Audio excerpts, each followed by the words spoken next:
Good evening, everyone, and welcome along to League of Europe. We are here for Division 1 action. It is Season 8, Round 2 of the Championship as we take in the Emilia-Romagna Grand Prix from the historic Autodromo Enzo E. Dino Ferrari. Of course, it is Imola. My name is James Head, going to be taking you through the stream, as always, on a Saturday night, and joining me in the commentary box, as always, it is Mr. Killer Blue. Killer, how you doing? I am doing very well. Last week was an absolute treat, so hopefully we get some more of the same. Hopefully we get a different winner, though. I think we mentioned at the end of the last week we don't want to see a Montana procession all season long, so hopefully Imola will spice it up a little bit for us. Yeah, it will be very interesting, of course, to see how Imola will obviously test our drivers here tonight. We have got a few reserves obviously filling in. I know Justas is back in again after his second place finish last week in Bahrain. And it is going to be very interesting to see, of course, how everything gets on out on track. Speaking of the drivers' standings, let's take a look at the top 10 in terms of the drivers' standings. Of course, the result on the left-hand side, Montana won, Justas second, Pease there in third. They filled out the podium. And then it was Hyper, Lolvicar, Resify, Yilbrim, Gary, Rudy and Verstappen round off the top 10. And then on the right-hand side of the graphic, of course, you've got your standings, and it is Montana that leads the way on 25 points. Who else but a dominant performance, of course, last week in Bahrain? Will he continue it tonight, Killer Blue? From what I've seen, pace-wise, I think it's hard to look past Montana. I mean, I've only seen qualifying pace, but I know Montana is threatening in the mid-14s. I think there were going to be a lot of drivers around 14.8s, 14.9s. Montana seems to be the only one who's got that extra 10th in his pocket to get towards the 7s, the 6s. So I think it's going to be Montana at the front, but this is a very different track to Imola. There's a very different track to Bahrain. Sorry, got a lot of chicanes here, which we didn't see at Bahrain, which might favour wheel drivers, though of course Montana is one of those. But I think the main thing we're more likely to see here is some rain to spice it up.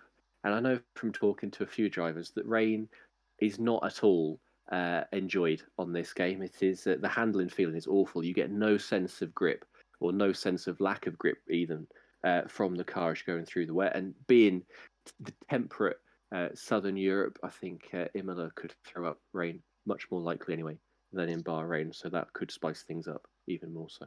Yeah, definitely so. I think obviously Montana, I think, will be tested tonight in terms of his ability, in terms of the track, in terms of how obviously Justas and Pease, if they're up there once again, how they're going to be obviously factoring in to the position finishers at the end of the race. It's going to be absolutely fascinating. As you say, the rain, it normally does rain when I commentate around here in Imola, so not holding above hope, but there might be a little bit of rain, of course, here tonight, and it will mark the first wet race of the season, which I don't think we actually got until about midway through the season last season, if I'm not mistaken, of course, in Division 1. Looking to the rest of the standings as well, obviously we touched on Montana winning last week. Justas obviously ran up the podium with Pease, second and third there on 18 and 15 respectively. Hyper there in fourth on 12 points. Lolvicar in fifth on 10. Very good performance, I've got to say, last week, of course, on that set of soft compound of tyre. Resify there in sixth on 8 points. Yilbrim in seventh on 6. Gary in fifth on Gary in eighth, I should say, on 5. Rudy there in ninth on 4, and Verstappen, of course, ran up the top 10 on 3 points. And it's going to be very interesting to see, of course, how everything gets on out on track. Looking at the comment section as well, just before we do go live into obviously running through the driver lineup, of course, once again tonight. Montana saying good evening to us, of course, good evening to you, Montana, and Jav saying good evening, ready for XL Gary to shock the world. Been here in hype all week long. Hopefully the hype is not dumbfounded, and hopefully we get a performance from Gary, as opposed to obviously what we've seen before in Division 1.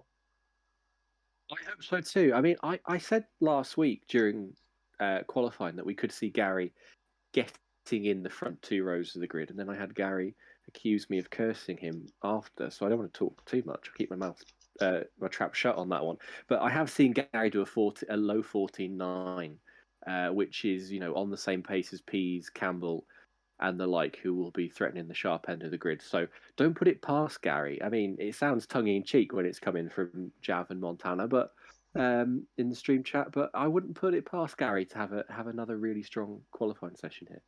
Yeah, I think it's going to be quite interesting, obviously, to see how Gary gets on. I think he was up here in Division 2 last season, obviously, Gary, but he was up there in terms of his performance here in Imola, so maybe he's going to get that again, get that up to form basically once again, like he did last season. Of course, Montana being his teammate. Looking through the driver lineup, of course, that we've got a few driver changes. Of course, I know Justas, I can see, is in the Mercedes. The sun is glaring on my TV screen, so I can't really see that good. But Jeroen and Rocco due to be in the Mercedes, J. Cole and Dan in the Red Bull, Wuta and Izza in the Ferrari, Maledictus and Sneaky in the McLaren, Commentated and Packer in the Alpine, Montana and Gary obviously in the AlphaTauris, Connor and Lolvacar, maybe comparing there in the Aston Martins, of course, Verstappen and Campbell in the Alfa Romeo. Campbell, of course, back after his trip to Budapest. Hopefully, he's going to be hungry for success.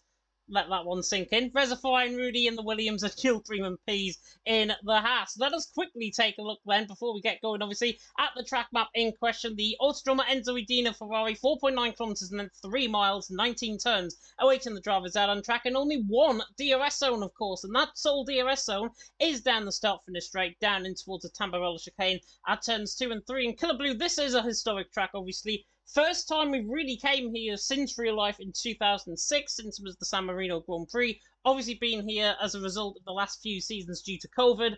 But here in Imola, our second time visiting in, well, first time in Season 8, second time obviously in terms of what we saw last season. How do you think the drivers are going to cope with the trials and tribulations of Imola? I think they're going to get on very well, but also I think we could see a few mistakes. The curves are a little bit lethal here. I've got to say, I love Imola. It's the quintessential gentleman's racing circuit. You've got the track cutting through these Italian countryside. It's the perfect racetrack in my opinion. The chicanes are challenging. They require absolute commitment, a lot of them, and we'll see a lot of that at the Variante Alta at the top of the hill. And through Tamburello and Villeneuve as well. Just J. Cole saying there, it's dry, but there is the possibility of rain at the end of the race, which is very spicy. I think they're going to cope with it well. I think we're going to have a great race, but I think this game generally is a mistake. This track, especially those curbs, I've seen a lot of spins from a lot of drivers in practice, including D1 ones, so I think this could be a bit of a crazy one. Yeah, I think it is going to be a crazy one, definitely. Indeed, the first driver's out on track as well. I believe Montana is one of the first out on track, as is Packer, the American, of course, Kvyat Packer, in the Alpine, and he is the first man out on track, and obviously looking to try and replicate a good result from last season once again. He was quite strong, I think, in the first half of the race, if I remember, around here in Imola last season. How do you rate his chances going into tonight? Because he could potentially sneak into the top 10, I think, tonight. I think Packer can have a good race. I mean, we've seen that a couple of times last season. Canada and Belgium, Packer put in a couple of really strong performances, and even though he was outshone by his Aston Martin teammate for last season. But yeah, I think Packer can have a strong race. Yeah, I think Packer's always got it within him. I think Packer's worst enemy, having been his teammate for a season, is often himself, and having seen him falter and stagger through 2 Division 2 title challenges, both of which he came up short. I think Packer is his own worst enemy, but there's no real pressure on him too much in D1, so I think he's got a good chance, as you say, at a good result. Yeah, let's go ball with them then. Coming through the Ravacta section, through turn 17 and 18, then through the Little Kink at turn 19, and then on the run towards the line on board with Kvyat Packer. We'll run on board with the Alpine on the run down, in towards the Tamburello chicane at turn number 2. Of course, this is turn number 1, the little kink that we've got here. The curve rectifies that, of course. And now in towards the Tamburello chicane at turns 2 and 3. Nice negotiation there from Packer. Then through turn number 4, and then down in towards the Villeneuve chicane at turns 5 and 6.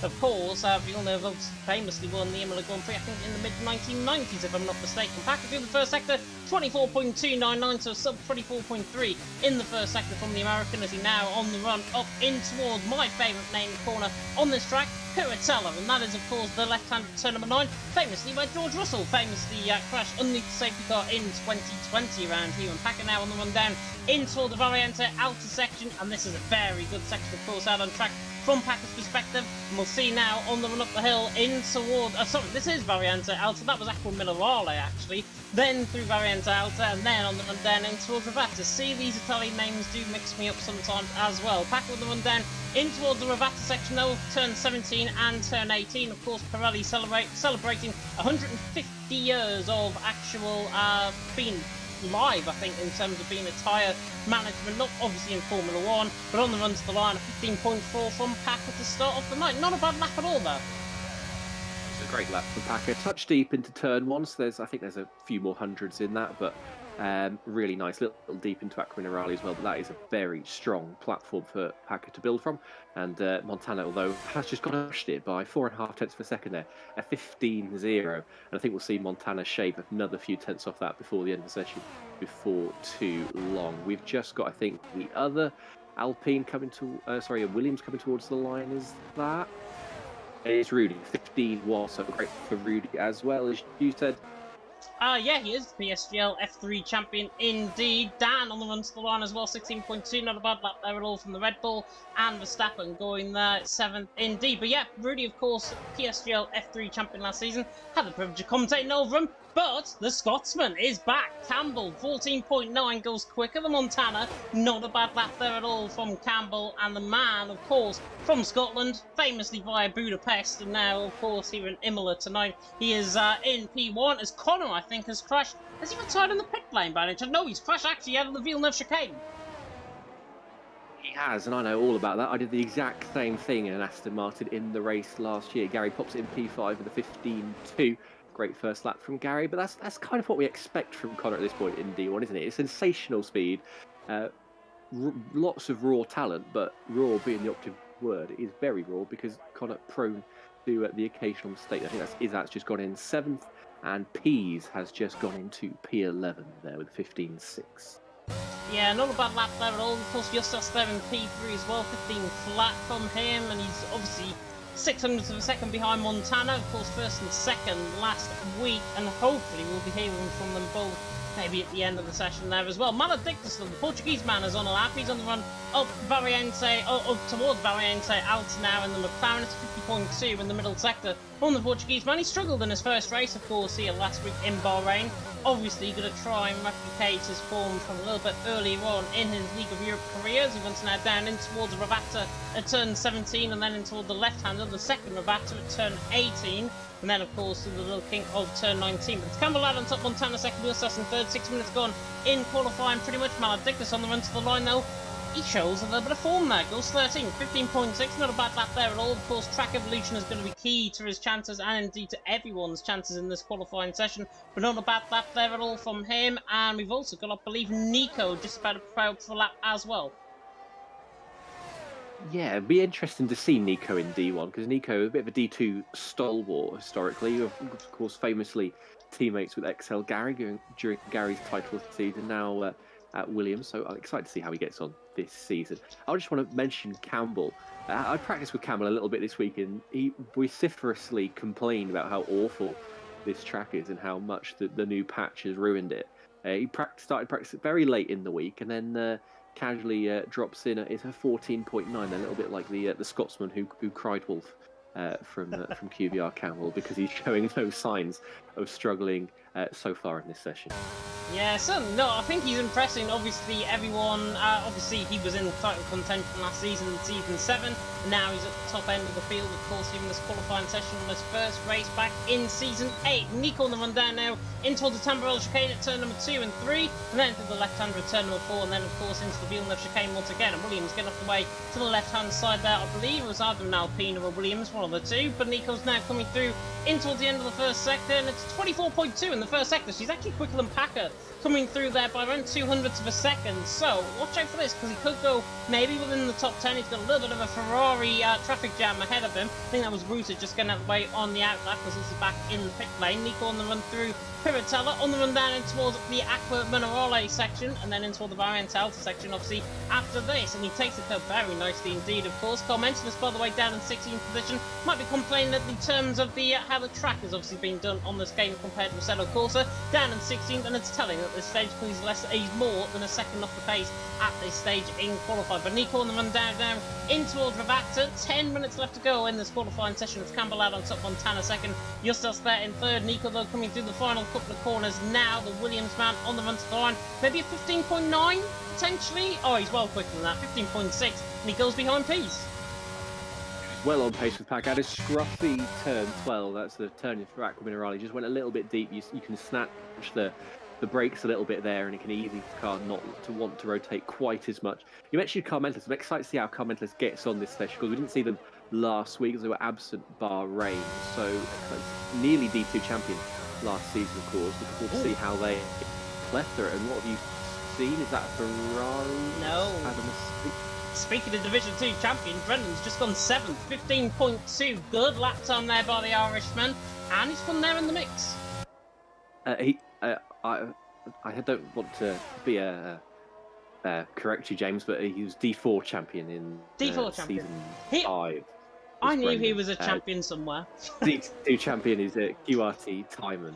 I find it bizarre though. Obviously, Timon and Larkin were the top 2 in D2 last season. The Carmentalist, the one who finished 3rd, is the one who's gone up and has said not set a lap. So I'm just going to quickly go on board, see how they're going through the first sector, chuck it in to turn 5 there, use all of the curb and then some. A 24.3, that's a great first sector from Carmentalist. The car seems to float a little bit over Tozer with the camber of the corner there, and then you mentioned this cracking corner, James. I can't help but agree. Love it into Piratella, flick it in. Don't want to use the sausage curbs too much there. I think Carmentalist was a little bit too greedy on the turn in, and the tricky braking and turn in of Aqua Minerale, but that was beautiful from the Alpha man. Floats over the crest and through the middle sector. It's going to be a 15.3, much quicker than his teammate Packer through there, and then uses the curb. That's delightful through Variante Alpha. The car rotated a little bit on the rear and managed to get a little bit of speed off, but this is a cracking lap from coming into Corsica. Yeah, it is indeed. Commentos now coming through in towards Ravata 2 with the left-hander now on the run to the line. On board with the Alpine man as he comes towards the line. It is a good lap, but where's it going to put him? 14th. In the end, 15.5, so not a bad lap there at all. Rocco's backed off his lap. Montana is on a lap, I think he's just started one, in fact. Rudy, by the way, improved around 200ths of a second, so he stayed in 3rd position, but has got a bit closer now to Montana in terms of his lap time there as well. But it's Campbell out on top, Montana 2nd. Rudy there currently in 3rd, Justas in 4th, and Ruta currently round off the top 5. He, of course, went 4th. Justas, I think, though, still 4th position. Ruta there went 5th in terms of his lap time there as well. P's not on a lap. Gary, however, is. The hype was around him. Tell you what, the hype might not be lying. 24.1 in the first sector. Gary now in the middle sector. 50 flat. The hype might be there for Gary.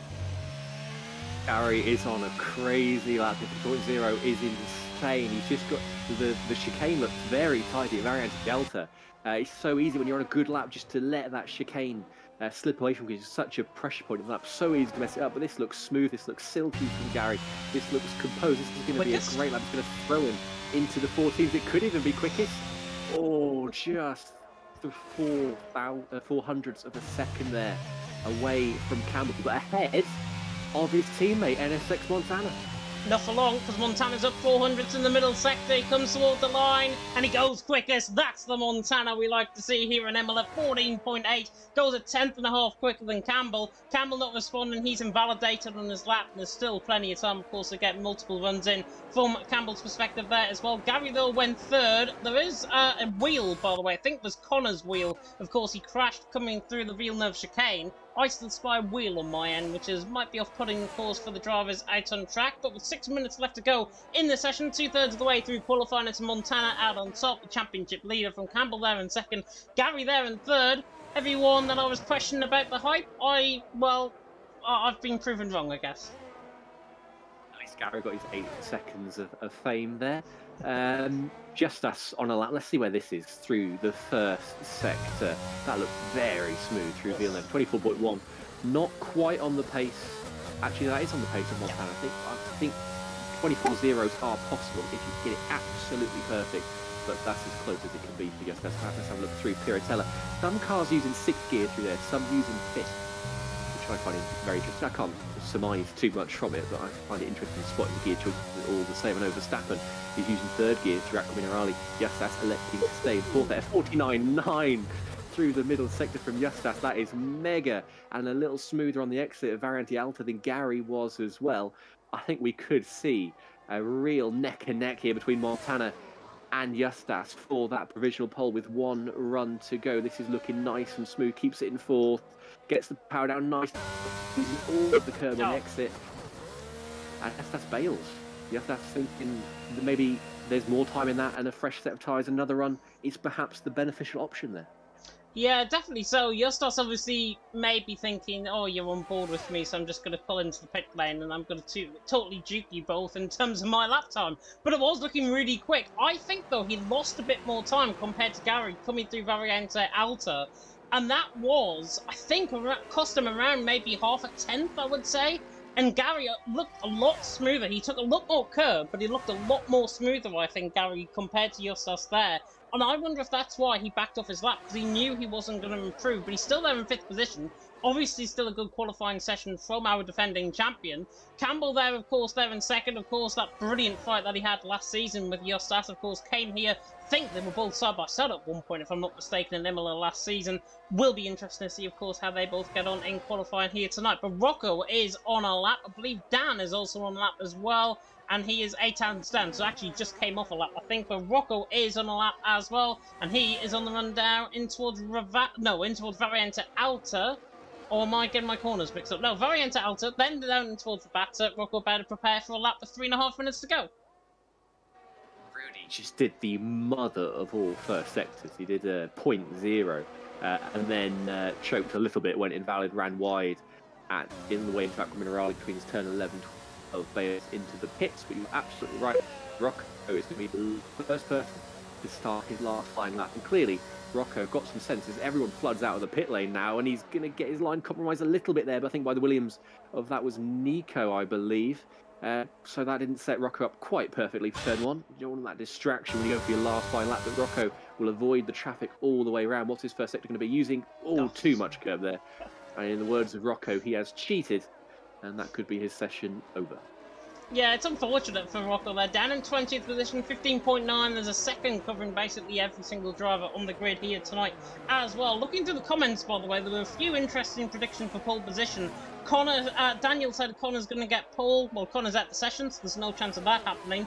Jav say Montana, Justas and Yulbrim, his qualifying prediction. Yulbrim down there in 10th position. Could possibly improve. I think we've only seen one lap from him at this stage as well, so he could perhaps improve as well. But looking through the rest of the comment section as well, Robert Faber in the comment section saying, is this a European-only league? No, it is not. Packer, the man in 7th position there, is American. He is indeed, and he flies the flag for the United States in League of Europe as Packer. I think he's been far and away our standout non-continental driver for some time now. I'm just trying to get a sense. We've got 18 drivers or 17 drivers on outlaps right now. Who is going to be the first to start? And it's going to be QVR Verstappen. In need of a big lap here, down in 18th place. We've got 2 QVR drivers, 2 XL drivers filling out the back 2 rows right now. This looks very tidy from QVR Verstappen through the first couple of corners. In need of an extra 4 or 5 tenths or so, I'd say. And I know from practicing with Verstappen, he's got it within him, but that was horrific. Through turn 6 there, nowhere near the apex. And I think Verstappen's going to be starting in 18th place. Yeah, I'm going to pick on board with his teammate Campbell, but he's done exactly the same. Well, pretty much he's went wide actually coming out of the Villeneuve chicane. Nearly did the same thing. He was so awkward coming out of the Villeneuve chicane. That has hurt him in terms of his lap time there at all. It's Montana currently out on top, Campbell in 2nd, Gary there in 3rd. I wouldn't write your bets off on Justas though. I think he's got a really good lap on him, and he's coming through the first sector now. It's 24.2, so he's not too far off in the first sector. The middle sector, though, will be boom or bust in terms of your lap time around here at Imola. So it'll be interesting to see, of course, how Justas gets on. Montana, by the way, I think is on a lap. He's just coming through the Villeneuve chicane, if I'm not mistaken, there as well at the end of the first sector. But we're on above with Justas. Gary obviously on a lap as well. He's coming through that part of the track there as well. But Justas now coming through Aqua Minerale up towards Variante Alta. This is a quick middle sector from Justas. 50 flat. He's 300s down, actually. He needs to get this absolutely right. He hasn't. He's lost a bit more speed. I think Justas, if I was him, I might be backing off this lap, because I do not think he is going to improve on this lap. I potentially could be proven wrong, though, here. The Mercedes on the run down in towards Ravazza. We'll see what he can do. He's currently there in 6th as Yulbrim went 2nd with a 14.9. So good lap time there from him. And Justas does indeed back off his lap. He was not happy at any part of that lap. He is down in his lap time. Gary, though, 2 tenths up, and Montana's invalidated 800 up. So Gary potentially could be ending up on pole position with this lap. The Irishman comes through the final corner on the run to the line. Is Gary going to beat Montana?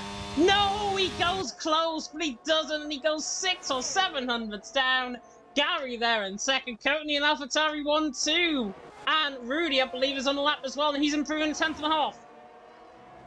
massive from Gary. I think he just got a little bit too greedy with the curbs through Ravazza 1 and Ravazza 2.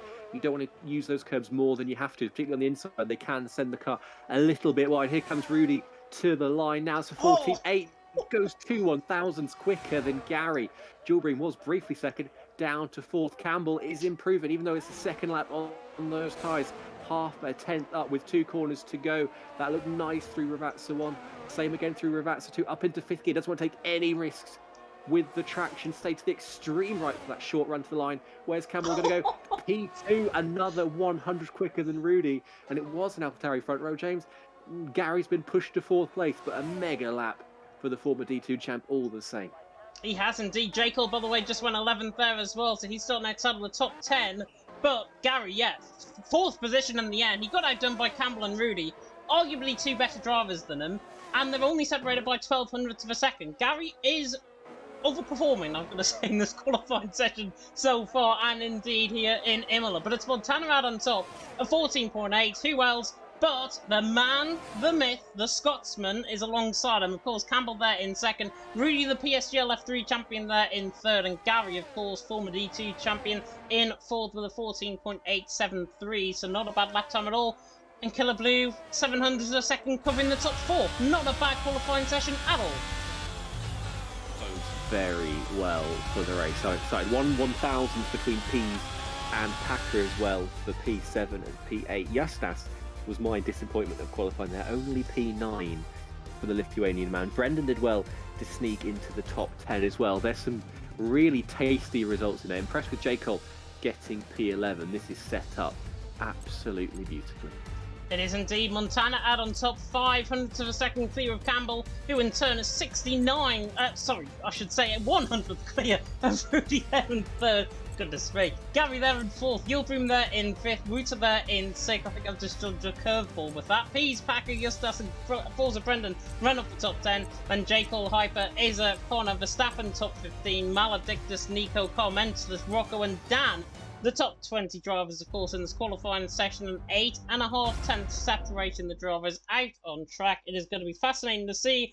Parrot saying in the comments section as well, of course, he's got a qualifying ban, I believe, tonight as a result of a collision with Eloise Stewart. Not hinting at anybody who might be joining me in the commentary box who might know who Eloise Stewart is. But, of course, he had an incident with you last week, Killer Blue, which was quite interesting, and he got 15 licence points for the qualifying ban. I'm just going to completely ignore what you just said, but yes, FRL Parrot does have a qualifying ban in Division 2, and we just forget the last 20 seconds. But yes, I'm excited for the race. I think we're going to see it's going to be like Bahrain. It's going to be medium hard or hard medium, unless we see any Lulvacar YOLO attempts on the softs. Although the soft overheating here is a big issue, as it is on every track post patch. So I think we're going to see hard medium or medium hard. I think the majority will plump for the hard medium option. Those hards are a really nice side. You can run them so deep into the race, and you've got a lot of flexibility depending if and when a safety car comes. Of course, an early safety car is why you'd pick for the mediums. But with rain coming, if there is a risk of rain, I think most people just go hard to go to the end. Of course, we do have this formation lap tyre heating bug we can't neglect to mention, where some drivers start with hot tyres, some start with cold, or possibly they all start with hot, or possibly they all start with cold, or possibly just the host starts with hot. It's a bit like Katy Perry, isn't it? You're hot, then you're cold, you're yes, then you're no. So we'll see how that affects the run down towards turn 2. Yeah, and hopefully all of our drivers are going to roar out on track as well. 32 laps waiting the drivers out on track. Here in the formation lap, of course, is on, and it all depends. You can see the excessive weaving from quite a few drivers, obviously, to get those tyres up to temperature. And judging by the strategy that everyone is on, well, need I say any more? Because most of the drivers are on a set of hard compound tyres. The one exception doing the Lulvacar strat from last week in Bahrain is Isa, down there in the unlucky 13th position spot. He theoretically is going to be the quickest man out on track in the first part of this race, potentially for 12 or 13 laps, I would say, before those mediums go off. Hard compound tyres, of course, you can get around 24, 25 laps, I've sometimes seen, getting a set of hard compound tyres in. But it all depends, of course, on these tyres. Will they be hot? Will they be cold? Will it be yes or no? And everything else that comes with the lyrics of Hot and Cold by Katy Perry. You can listen to that song, of course, on Spotify or any other streaming platforms that you might want to listen to of that song. But Montana out on top, Campbell there in second, Rudy in third. We'll go back to the strategies. Is a 13th position, so the medium compounded tyres going to be theoretically going to be the quickest man out on track. You should see him in the top 10 by the end of the first lap. I think that's a strong possibility because the mediums have a much better warm-up than the hard, particularly if everyone starts with cold tyres. That will really play into that hands. Chance again, 3 or 4, 5, 6 places. You know, if we're going to see everyone with cold tyres, it could be Skittles, Valtteri Bottas style, down towards Tamburello. So I would urge everyone, exercise a little bit of caution if you are watching the stream. But yeah, big opportunity for Izzat here, and it was the case with Lovercar last week. I mean, if you're down in that position, if you feel you're out of position on the grid, you may as well go for the softer tyre and try and make up big places early on because the warm up is so awful on the harder compound. You've got it's an open goal really. You may as well try and take it and then just hope the strategy works later on. I'm going to preempt you, James, and I'm going to say it's going to be Montana, then Campbell, then Gary. It's going to be a double AlphaTauri podium. Interesting. I'm going to go a little bit wild and wacky, I think, with this one. I'm going to go Campbell for the win. Don't think Montana's going to win. I think second is going to be Justas and third, Montana. That's a really wild top three. If that comes off, owe me £5 later on. Montana, though, is the first man out on track, and Campbell there second alongside him. The 5 red lights are going on. We'll have to go on board with this camera angle. 5 red lights are on, and it is lights out and away we go here in Imola, and Montana gets a very good start. Campbell off the line as well, and Rudy's going to go side by side, I think, with Yildirim, who's had a really good start, actually, and Rudy's already now down to 4th position as a result, but Montana leads in towards Tamburello, already 4 tenths clear. Campbell there in second, Rudy there in third. Everyone's looking clean through. There's a Ferrari sent round in the background. There is a Ferrari sent round, and that's Izza. Izza on the set of mediums has been sent round after contact coming through the Tamburello chicane. Connor is already at the race as well, coming through the Villeneuve chicane, just before the Villeneuve chicane, and we might already get a VSC, and it is indeed a VSC out on track. Montana led the way. Campbell there in second, Rudy there in third. Very good start by everyone. Connor absolutely furious, I think, by the start. Obviously, everyone on cold tyres as proven there. And Connor, wrong place, wrong time. I think he got caught up in an instant, maybe with Maledictus, Rocco, that sort of area. I was thinking he was around before that instant. And Connor is already at the race, and it's the first VSC of the evening. Not too sure what happened with Connor, but I did see an assassination by Justas hit the back of Wout. That's why Wout has dropped a few places. Justas just sailed into the back of Wout into turn 2. The Ferrari got knocked into a half spin, recovered well to hang on to P11. I'm not sure if Justas has got any damage from that, but then Hyper and Brendan got pinched a little bit through turn 4 as well. So a bit of a very messy start, and I think the cold tyres potentially causing a few problems. And as you say, Connor must be absolutely livid. I'd love to see what happened, but unfortunately we don't get the privilege of replays on F1 22. Yeah, unfortunately not, and we don't get replays built into OBS, or at least I don't know how to do it in terms of that, so we may be having replays, but Campbell has absolutely slept off the start. There's also a spinner down the straight, and that's Commentalist round. Commentalist round, even before we get towards turn number 1, he is already round. Down there in 19th position, not going well from him. Campbell, though, absolutely slept off the start. Rudy got him on the run down in towards Tamburello, got the job done. He's soon he's into second. I think we also saw maybe moves for Jacob Maledictus, who I know has lost a position there as well. Nico and Verstappen are side by side. Verstappen, I think, has just made a mistake, and he's also on cold tyres, judging by this, because he's now going right around the outside with Dan, and Dan is on the outside line, in towards Piratella, my favourite corner out on the track, and Dan, I think, is ahead of Verstappen. He's through, and he's into 16th position. Great restart though by Montana. He's 8 tenths out in front. Hasn't obviously slipped away from Rudy in terms of the slipstream, but Rudy absolutely counteracted what happened there with the delta time, obviously, on Campbell. Campbell now losing time. Rudy absolutely just charged off the start, and he's through, and he's into second as Dan makes another move on Nico. Fabulous first couple laps to Rudy. Someone out there has damage. It's not Car Mentalist, or when I looked at Car Mentalist as they were recovering from their spin, I saw a bit of front wing end play about 20 metres ahead, and Nico is round at Ravazza 1. It might be Connor's front wing, but if it's not Connor's, someone out there has some front wing damage, and it's not Verstappen, he's in the pit lane. Yeah, it's not starting on hard. That is a shambles for his strategy. Yeah, it's not obviously, it's not visible in terms of the camera angle there from Verstappen. He didn't have any front wing damage. There was no wing plate or wing end plate missing. But he's going on that sort of medium compounded size. Obviously, some winglet has fell off, I think, on his left side end plate. And that is why, obviously, Verstappen now down in 19th position. Not the greatest start, of course, from one half of the Constructors' Champions last season in Division 1. But it's Montana that leads the way. 6 tenths of a second clear. Rudy has got more ERS, actually, or less ERS, actually, than Montana. Montana's got around 20% more compared to Rudy. Using it up, he's now at a slipstream range, pretty much. 8 tenths of a second around here is slipstream range. But he might get DRS, of course, this lap around, with Campbell and Yilbeam obviously trying to chase, but Montana already trying to gap Rudy. Now 1.1 seconds, I think, down in towards Ravazza. Rudy's trying to desperately keep within that second range. He's pretty much on the limit, and I don't think he's actually got DRS this time around.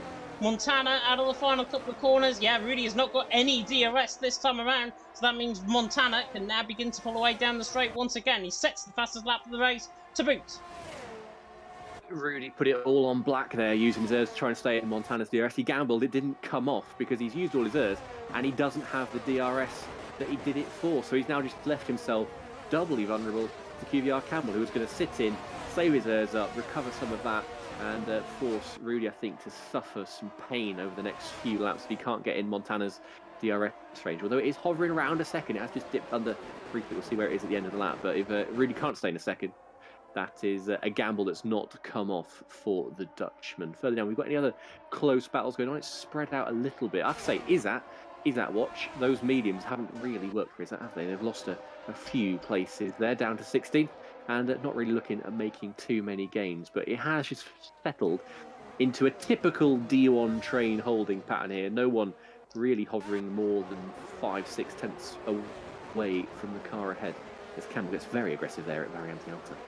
Yeah, he does. He's trying to hunt down, obviously, Rudy there in second. I think there is beginning to be a split, though, in the pack. Justas is the one struggling on that sort of hard compounded size. He's nearly fallen out of slipstream range, actually, to Packer, and in terms of the DRS there as well. It's just under a second, so he will have DRS, obviously, this time around. In fact, actually, he was not in DRS range. It looked like he was in terms of the timings. There's another bug that Codemasters now needs to fix. Hyper on the back, though, of Justas, obviously trying to hunt him down. Justas, though, must have DRS, because he's absolutely flying down the straight. He's using a lot of slipstream, certainly, to try and get back into contention. He stays there in 8th position for now. Packer, though, is beginning to apply pressure to Gary. Of course, Gary qualified in 4th position. Ross positions to Pease off the start. He's now down in 6th position. And Justas and Packer are going to be there to try and now apply a bit of pressure, of course, to the former Division 2 champion out on track. And Packer, we know what he's capable of. He's currently within the top 10 finish. I knew he was capable coming into tonight. And now, I think he's going to apply the pressure to Gary. And before too long, I think he's going to be through on him. I think you're right. Gary breathlessly trying to cling to the coattails of the two Hasses ahead. Was nearly derating down the pit straight. The gap was hovering at 9 tenths of a second. Recovered a little bit through this lap, but Gary on the cusp of dropping out that second window. And if he loses DRS, it is curtains, I think, because Packer is holding onto the back of that AlphaTauri. Absolute treat. We come through with that 1 2. Gary survived the onslaught another lap, but Packer with 60% ERS there coming out the last corner. Gary only on 30 and instantly using to get away from that Alpine all the way down the straight. And only 9 tenths of a second is the gap to Pease. Gary's very vulnerable right now, as is Rudy, who's only 3 tenths ahead of Campbell as we come towards turn 1. Rudy really suffering now, 1.7 behind Montana, and barely 2 car lengths ahead of QVR Campbell. Yeah, Campbell now applying a bit of pressure, but I think Rudy maybe just struggling in terms of the tyres slightly there as well. Trying to go at his own pace. He cannot simply live up to the pace of Montana at this stage in the race on lap 6 out of 32. Here at the Autodromo Enzo Edino Ferrari here in Imola. Rudy now 1.8 seconds and Montana is just effortlessly pulling away. Might be like Santeri Martikainen, of course, and PSGL F1, who pulled away in Miami to win by 6.5 seconds in the end. In terms of that race, I think Montana might be just showing shades of that, I think, tonight here in LOE. Rudy in second, Campbell there in third. Campbell was applying a lot of pressure. Speaking of pressure, though, Packer right on the back of Gary once again. Down in towards the Ravazza as we go.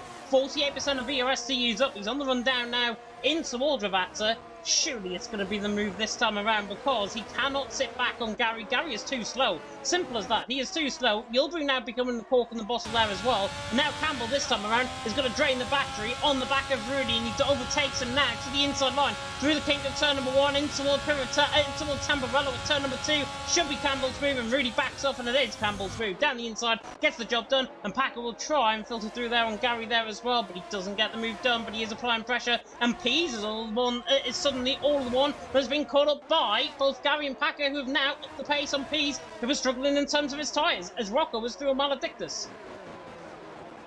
Jewelry was really starting to suffer in this trade. It was a nice overtake from Campbell, but Jewelry 8% and still using, even though he's derating up towards Piratella, that the German is really struggling on these hards to match the pace of those around him, and it's a saving grace for Gary, who's now able to stick much more closely to Pease, although on this lap Jewelry has come towards Rudy a little bit, so Campbell, this train has just shifted a little bit, and it saved Jewelry in this lap. It saved Justas. Justas was hovering on the bubble. Interrupting myself, pushing Gary through the very anti-alta there. I've got a hypothesis, James, is that I said Justas assassinated Wouter in turn 2 on lap 1. He did hit the back of him, and I wonder if the Mercedes is just carrying just a little bit of damage. I was on board with him there through Ravazza 1. The car just seemed to walk across the track. The front end looked a little bit lazy, like he might have some damage there, and I think Justas might be carrying a little drop in performance, because out of everyone in this train right now, he is the one that's struggling to keep it together. Yeah, but judging by his straight line speed, he's just pulled 3/4 tenths per second hyper there. Very, very easily without even breaking sweat, to be honest, from Justas. He's there in 8th position. I think we saw him move further down the field as well, and I think we're going to see a one here, because Brendan's down the inside of Hyper. Hyper clearly made a mistake out of the Tamburello chicane, and Brendan, the Irish, runs through and he's into 9th. Goodness me, don't want to be confused with a woman's name there, but Brendan is through, and he's into 9th position. Hyper there in 10th, he's going to try and chase him down up the hill and toward Piratella. He's not going to be close enough, though, and it is Brendan through, and he's into P9. What I was going to say is I think Maledictus got overtaken by Izza as well down the straight, to Izza through, and he's into 14th. And I was going to say, Izza is showing pace on those mediums. He is recovering well, not more so than Brendan though, who's just cut across the Aqua Minerale section, but stays in front of Hyper. But crucially, he's slipped out of, and a big moment there for Brendan, and that's going to give Hyper a massive run through turn 16. He's going to be ahead. Brendan's going to nab the DRS though for the next straight. So Brendan could be getting this place back, but we saw a lot of this from Brendan last week, didn't we? We saw a lot of spins from Brendan. I think it was in the Alfa Romeo it was last week, now a full-time McLaren driver. But Brendan just seems like he has far too many twitchy, wiggly moments. He's running some absolute terrorist wings here, because here he comes. He's going to breeze past that Aston Martin, and Wouter makes it 2 for 1, and Hyper's lost a couple of places there. He capitalised on Brendan's mistake. He might be regretting it now, because he's now back down to P11. Yeah, Hyper's just been done like an absolute kipper there down the straight. I don't know what straight line speed they're running, to be honest. Brendan and Wouter through into 9th and 10th position. Jekyll on the back of this as well, of course, in the points at this moment in time. Of course, top 12, who are new to League of Europe, do get points here tonight, and Jekyll currently running in that final point scoring position out on track there as well. Bit underwhelming, I've got to say. Apart from overtakes further down the field, bit underwhelming in this first half of the race. Hyper that just made a mistake coming out of Piratella as well, and now he's going into the clutches there of Jekyll there in 12th position, and he's looking to try and obviously get the move done there. The Brit on the back of Hyper. Montana though sailing away out in front on a one-man sailboat to Liverpool. 2.9 seconds out in front of Campbell there in second, Rudy there in third, not living up to the pace at this stage, but again Packer really terrorising Gary on the back in towards Ravazza. The Alpine on the back there of the Irishman. And he gets sideways out of the final corner of Ravazza. How he kept that one in the out of the wall, I do not know. It was a good recovery there from Packer. And further down the field, Wouter's now going to try and get revenge on Brendan down the inside line in towards turn number 1. He's got the job done. Wouter, even before Tamburello, Wouter through, and he's into 9th, and Packer in the end not close enough to Gary. Speaking of close enough though, Izza through on Rocco to 13th. Nice couple of moves from the Ferrari boys there, and Wouter's gained 2 places in 2 laps, slowly recovering from that shoddy lap 1 as Hyper gets a little bit out of shape through Villeneuve. Ken Jekyll, as you mentioned, is just sitting quite pretty in this, and if Wouter can, now he's at the front of this little gaggle, can kick on by a couple of tenths, suddenly we'll be back to a 11 car unbroken DRS train from Campbell down to Jekyll. Montana, as you mentioned, has I think he's clocked out of work and is already on the bus home, to be honest. 3 seconds clear in 10 laps, a third of a second a lap consistently at this level is a staggering advantage for any one driver to have over the rest of the field. Montana is putting the field to shame here. He can just afford to relax, kick his feet up and be sipping some margaritas right now. And Campbell, to be fair, looks quite comfy as well. He's not really challenged or been challenged by Rudy since he made that move for second place.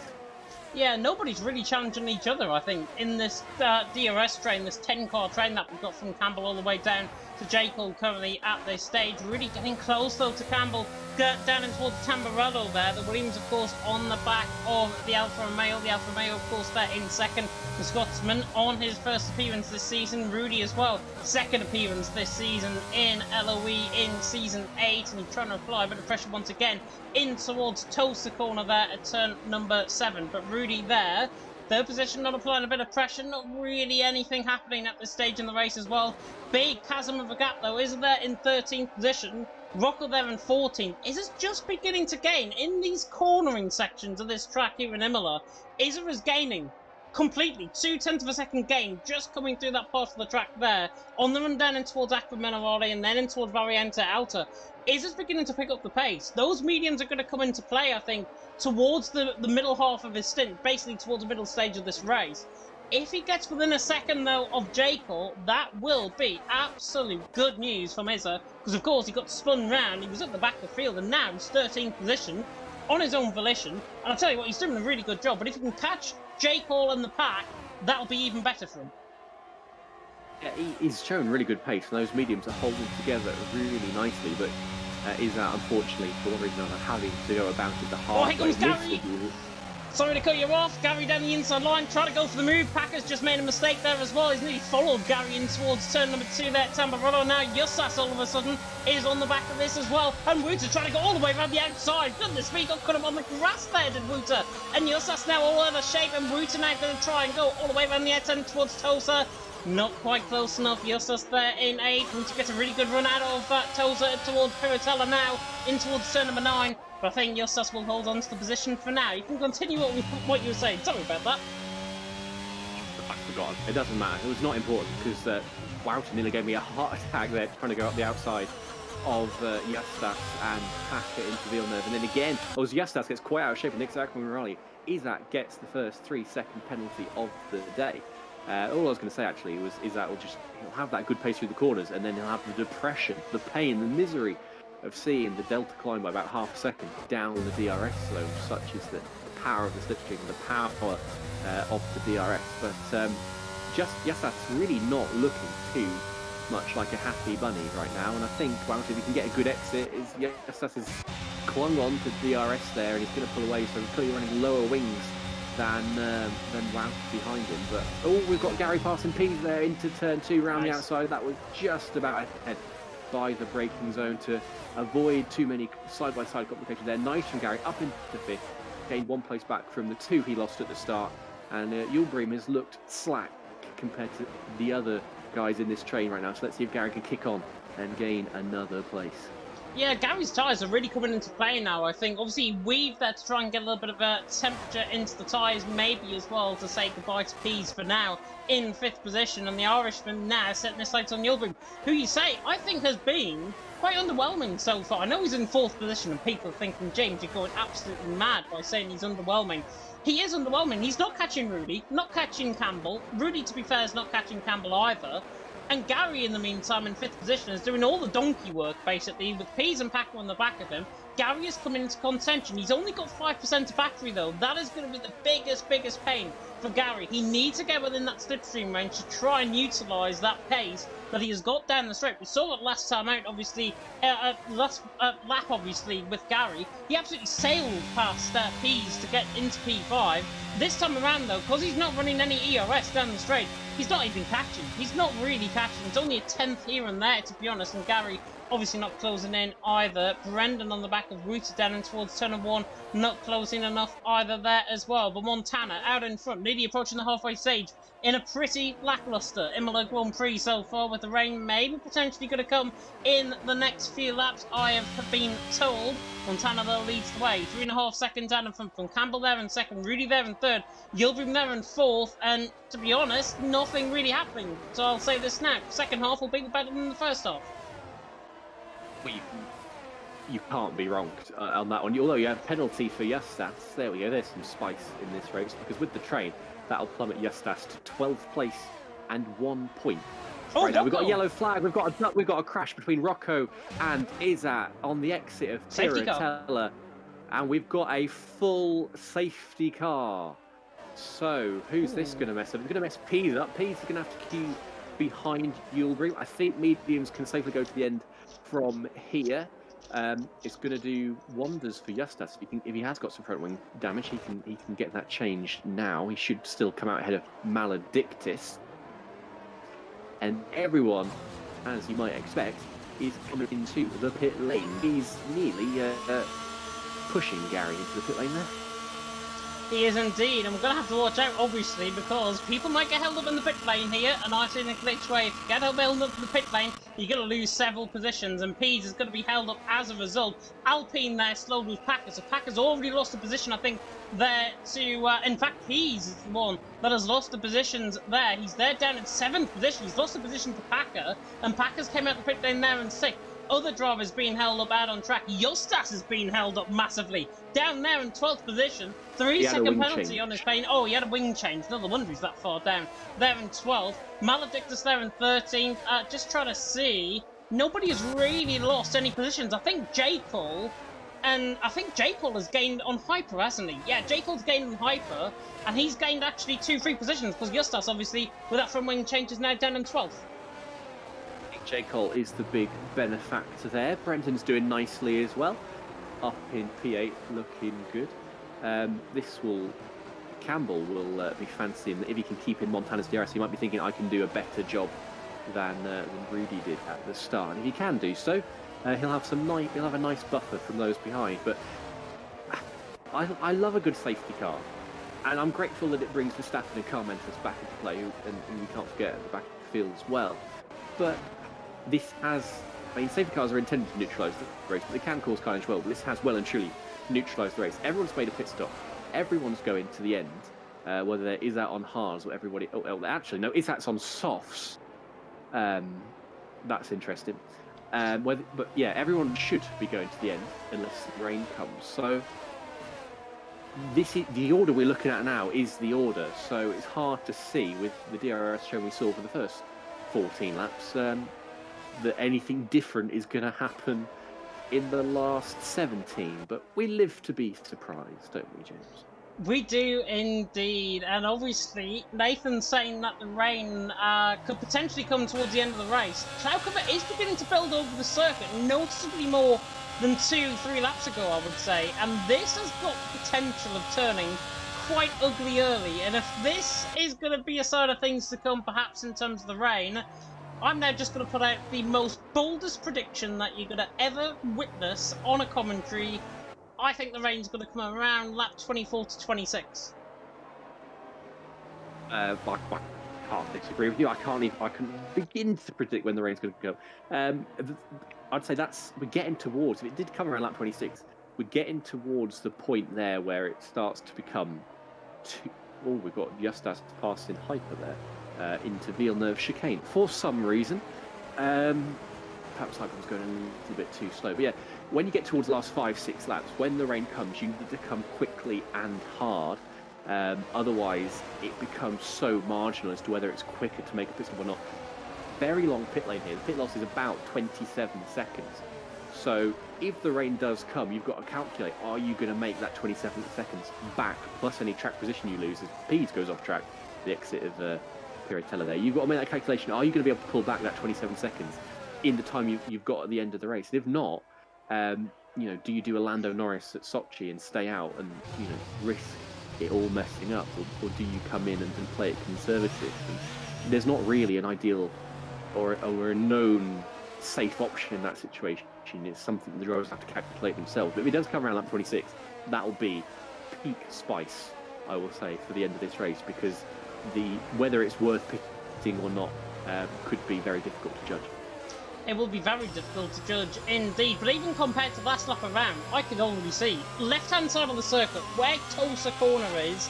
That looks like where the rain potentially is going to be coming from first. Now, I know it's a sim racing game, and I know the rain just spawns in absolutely automatically, but if this was real life, it would be coming from around Tulsa Corner. So from around turn 7, the rain will be coming basically diagonally across the track, if that is going to be the case. And if that is the case, then I've just predicted the future in terms of what's going to be happening in the next 15 minutes or so. But Montana leads the way, Campbell there in second, Rudy in third. I'm going to question, is a Verstappen car mentalist strategy, or on a set of soft compounded tyre? They can only be on this compounded tyre for one thing, rain before the end of the race, because I cannot see 16, 17 laps being made out of those sort of soft compounded tyres. I just can't.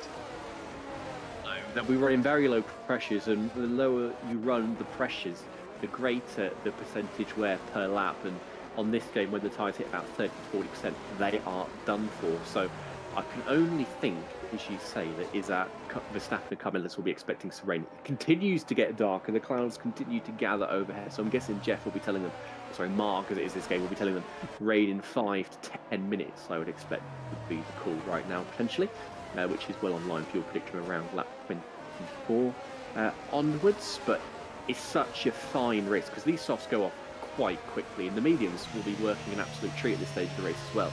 So the advantage will be slim to start with, and it will disappear very quickly when those softs go off, particularly if they start to overheat, which is a possibility as well. Safety car in this lap, and how late do you think Montana's going to go? There's a big, massive straight here. Could be some big slipstream for Campbell, so you've got to think Montana is going to go either as early as he can or as late as he possibly can, and he's staying fairly close. Safety car, so I think he's going to go quite late. Yeah, I have a feeling it's going to be on the exit. He's going to slow them, back them up into Rivata 1, and then he'll go on the exit of Rivata 2. That's what I'm thinking, because the safety car's now coming in the pit lane, and Montana is waiting. Maybe my theory is not correct in terms of this, but the green flag racing is back, and better go green, of course, here once again, and Montana now says go on the DRS zone line, and Montana leads the way now down in towards turn number 1 once again, but Rudy's got a phenomenal start, and he goes around the outside now, in towards Tamburello at turn number 2, and I think he's going to be into P2. Rudy's through, and he's into P2. Yildirim and Gary fighting side by side as well. Campbell's been caught up in that as well. Gary, I think, got up in that potentially with front wing damage. Not sure if there was front wing damage there from everyone else, but Campbell's been caught up absolutely awfully off the restart. He got slept off the restart. Rudy there up to second, and then in the end, I think it was Gary up the inside line, and then obviously it was the other, who was the other driver? Wouter, I think it was, if I'm not mistaken, or Wouter was further down. It was somebody, but Campbell obviously spinning down in 11th position. Maledictus now is round, coming up the hill in towards Piratella. Oh, and there's a car off, and that's J. Cole straight into the wall. I wonder if J. Cole has had a similar problem to his teammate, a wheel issue or something going into there, because he just went straight on as far as I could see. I'd like to report a murder. Jill Green slammed into the back of QVR Campbell into turn 2, and that just catastrophized into more carnage. We've got Dan and Verstappen trying to go side by side through Variante Alta. That is not advisable from Dan to hang out around there, and Maledictus says thank you very much, mixing behind his QVR teammate. But Jill Green, I think, maybe carrying some damage there as well. Campbell in P10. He's suffering now. He'll be raging. He'll be sitting red. And here comes Hyper out of the last corner. He's going to have a look. And Campbell's missing his front left end plate. It's gone from bad to worse. This is an awful lap. And there comes Izat through round the outside as well. And is Izat going to hit the back of Hyper into turn 2? Not on this occasion. Hyper goes a little bit deep. Is Izat going to try and thread this through? He's on the soft tyres. Well, he's got a much better line through 2 and 3 and 4, sorry, down towards Villeneuve. 2 shorter braking zone. Is not going to get through there. But that was a manic restart, James. Absolutely manic, so manic that I said the wrong driver. It was Yildirim into the back of Gary, into the back of Gary, into the back of Campbell. Gary was on the inside line as well. He had to take a board in action. Luckily, still 3rd and 4th, but in the end, Campbell is the one now down outside of the points. Stewards, of course, will be having a look at that one after the end of this race. Montana leads the way, though, Rudy in 2nd. Yildirim there in 3rd. Izza on the back of Hyper, though, coming out of Aqua Minerale, is looking very, very quick on this sort of soft compound tyres. Just how quick they will be, though, remains to be absolutely seen. Out on track there as well, so we'll see what Izza can do on these sort of soft compound tyres. If he's not through on Hyper down the straight, I'd be very surprised as Campbell has gone for a spin at the top of Variante Alta. So Campbell is now down at 17th position. Montana still leads the way, though. Rudy in second, Yildirim in third. It's got a lot darker, by the way, over the last few laps as well, so that means the rain is incoming maybe around lap 24 to 26. Imagine that if that comes through. As now Izza pulls to the left-hand side, runs down the straight and sails on by Hyper down in towards turn number 1, and it's raining now out on track. It is indeed, and it's raining now on lap 20. Montana leads, Rudy second, Yildirim in third. Izza, set of soft compounded tyres, will be looking and thinking, why now? Might we be seeing a desperate, and Campbell's onto Inters. Campbell onto Inters. He had nothing to lose. He may as well have gone for it. You don't want to make 2 stops, I suppose, with the pit loss, but he could be suffering for another couple of laps. We're going to have 1 lap, I think, of DRS, probably, maybe 2. So if anyone's fancying a lunge, hint, Rudy or Pease or Brendan, if Gary gets a little bit out of Minerali, they've got 1 lap to make the most of it, and Gary will be praying. He will be crossing everything there because he's got a horde of cars behind him. Verstappen gets past Nico out of Aqua Minerali, but look at the train behind Gary. That is congested, I would say is the word. So yeah, hop on board the Gary train indeed. Campbell is round, coming through the Villeneuve chicane. Obviously not into so far. Drivers will be buoyed, I think, by that. I'm thinking he came in a little bit too early there, and indeed he has, as now Wouter will try and get the move done on Brendan, I think, down the straight. Hyper, I think, was spun at the final corner there as well, but Wouter now on the back of Forza Brendan, running down the straight. The Irishman under pressure there from the Dutchman, running down the straight into turn number 1. He's absolutely centred on Gary as well, just in front, and Gary is now down in 5th, because P's through and he's into 4th. Gets the job done. Justas now on the back of Packer, coming in towards the Villeneuve chicane there as well, and he's absolutely flying. Justas on these sort of medium compounded tyres, already getting a few positions off the start, and now looking to try and get the move in towards Tulsa corner. This will be set up beautifully for the Lithuanian down the inside line. Packer falls out on the outside. Beautiful by Justas. That is the style of a champion's move, and Justas through and he's into 8th. Beautiful that. Lovely opportunism from Justas. I think Packer might be feeling a little aggrieved, though. The shades of Schumacher and Montoya there from 2004. But Justas looks so much more confident, committed than everyone else. Wouter was a little untidy, a little scruffy through Aqua Minerali, and Justas just getting hand over fist through the exit. Look at Gary really struggling to get the power down, and Packer's gone round on the exit of turn 15, and he loses all of that good work in this race so far. But look at Car Mentalist and Verstappen. They were nowhere in this race. They're now in P9 and P10. They are indeed, and now hopped on board the back of this train as well. Gary's into the pit, then he is done with those medium compounded tyres. He would go, you'd imagine, onto a set of intermediates. But Justas now on the back of Wouter. Look at the straight line speed from the Mercedes down the straight. We haven't seen this in real life, have we? Justas down the straight in towards turn number 1, sails down into the Tamburello chicane, and he's through and he's into P6 out on track. Wouter slept down in towards turn number 1, and that is beautiful from Justas once again. He's through and he's into 6th, and the champion is well and truly on. But now the track is beginning to get a lot wetter. You can tell by the rain marks and the rain fall on the track. It's beginning to affect a bit of spray being picked up there as well by Forza Brendan. They're in 5th position, and that means DRS will be disabled, you would imagine, this lap. And do you know what? In terms of my prediction, rain coming lap 24 to 26, I'm not too far off, to be honest. Mystic James strikes again, and I'll tell you what, I think Gary has just about timed this perfectly. I'm on gap to leader. He is quicker than Montana now on this lap. He's quicker than Montana. He's in a good position to put some gap between those cars who are hustling and hounding him around, and maybe try and regain on P's as well. Everyone's going to flood into the pits, I think, at the end of this lap. And indeed they are. P's, I think, is far enough back that he won't get held too much. It's just as passes Brendan there into, is that Ravazza too? Oh, and Brendan's nearly lost it coming into the lane. Masterful car control there. And someone has got damage. That was Wouter, I think, hit the wall coming in, trying to avoid Brendan. And was that damage, or was that just a pit board? It might have just been a pit board.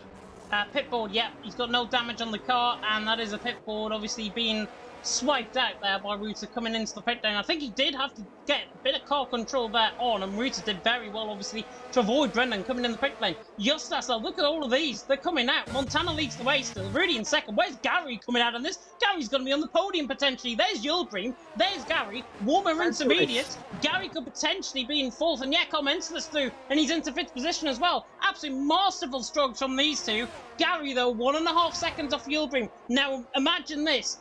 Gary, on this sort of fresh intermediates, or warmer set of intermediates, he might not necessarily have the pace compared to Yilgreen because they're on basically colder temperature compounded tyre. And Gary, at the minute, not catching Yilgreen. Yilgreen's already got those tyres up to temperature. I've got to give a shout out to Carmentless because this has been a meteoric rise from obscurity after the opening lap of the race, and it's a masterful exercise in how to approach league racing. You make a mistake or something happens to you, you don't get your head down, and Maledictus and Dan are tussling away at Piratella, and Dan is spun round. The contact model was not kind there, but that was always going to end in a car crash or an airplane crash even there. But I think luckily Dan might have escaped damage, unless he's got some side pod damage possibly. The contact looked mostly side on, so I think he might have just survived that one. Yeah, he has indeed. They were going side by side. Maledictus on the inside of Piratella. Dan tried to go around the outside. I think Dan's then got caught on the curb on the outside. He's then been flung across onto the left-hand side and literally been sideswiped by Maledictus. Nothing you can do there. As you say, contact model come into play there. And again, Stuart will have a look into that one if it is reported.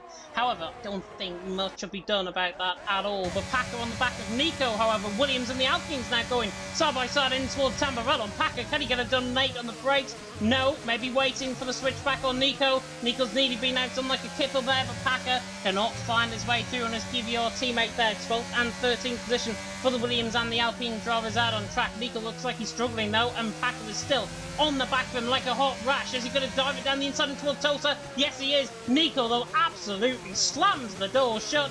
And the Spaniard just hangs on Packer. But look at this, down in towards Piratella. Packer now tucked within the slipstream once again, up the hill and towards Piratella. Not going to get the job done there, and Nico stays in 12th position for now.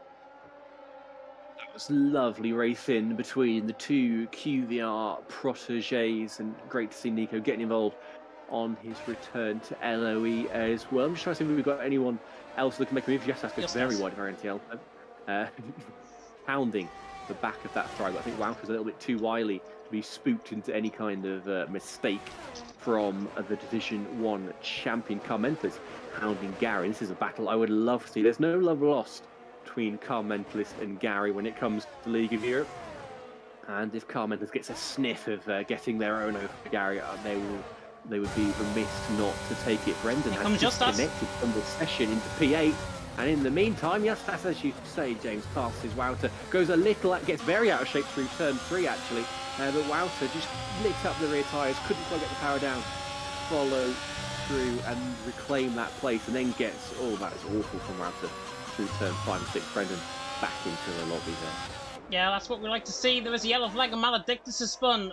Brendan again leaves the session, so hopefully his connection is okay. Maybe a restart of the game might be needed there. He's still in 8th position. If he rejoins quick enough, I think he'll still be within the points. And actually, do you know what? I think Brendan's actually pulling away from Justas, and this is just embarrassing if that is the case. And Brendan, yeah, he is pulling away down the straight lane towards Aqua Minerale. But up the hill, it's pretty even, to be honest, between an AI and a human-induced car. AI, of course, are very quick on this game. There is due to be a patch of things going to be coming for the AI down the straight. And you never know, Brendan's AI could be scoring them points there in P8. Justas has now left the session in P9.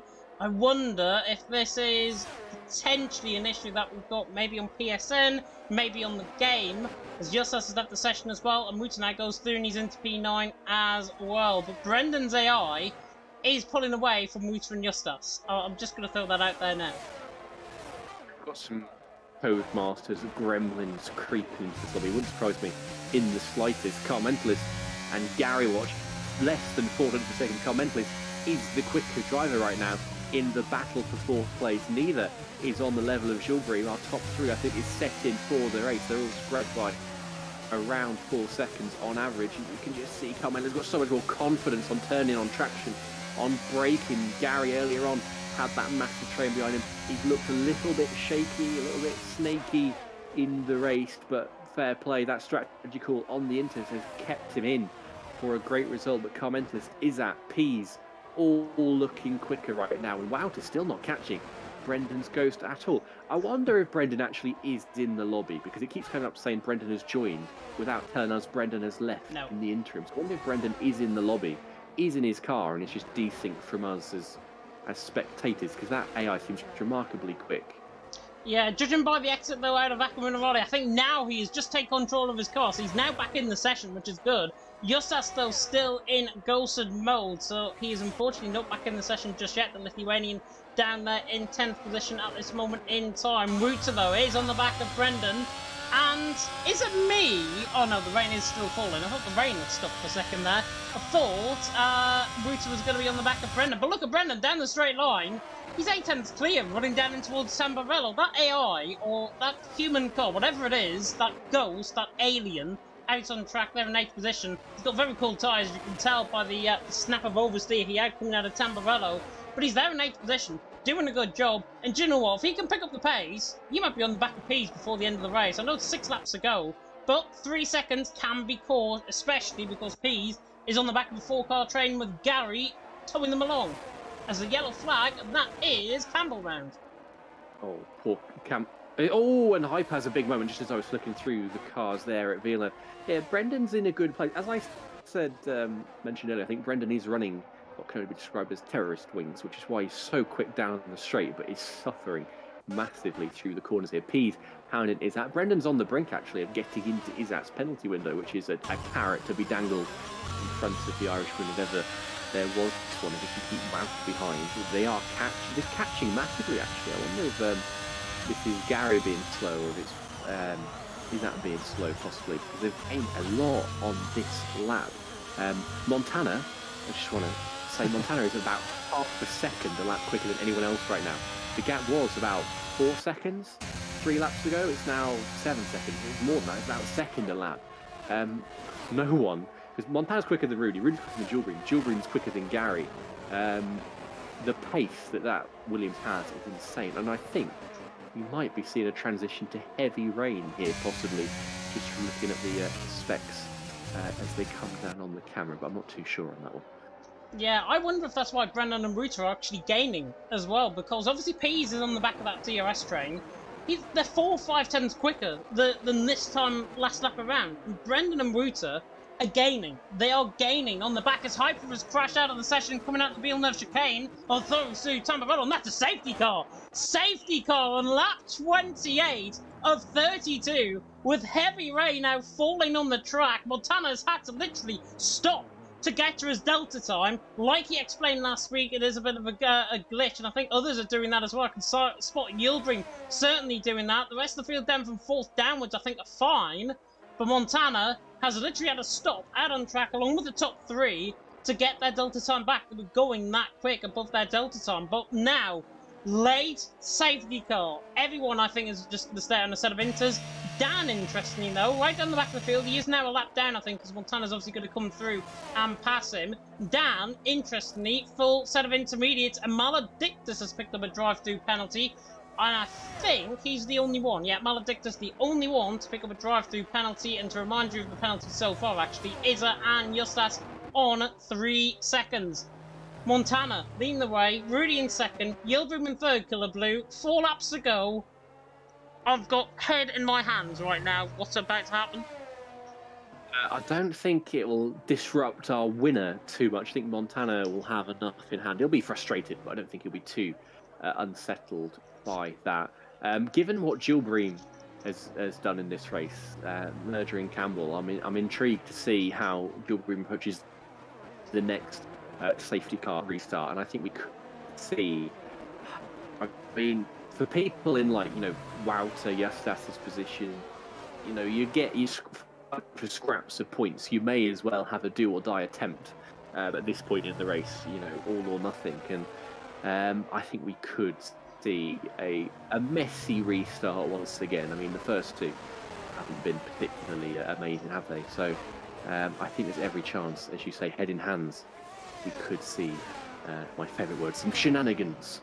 The safety car will probably come in end of lap 30. We've got Jekyll on the pit. We'll have to wait for Jekyll to catch up.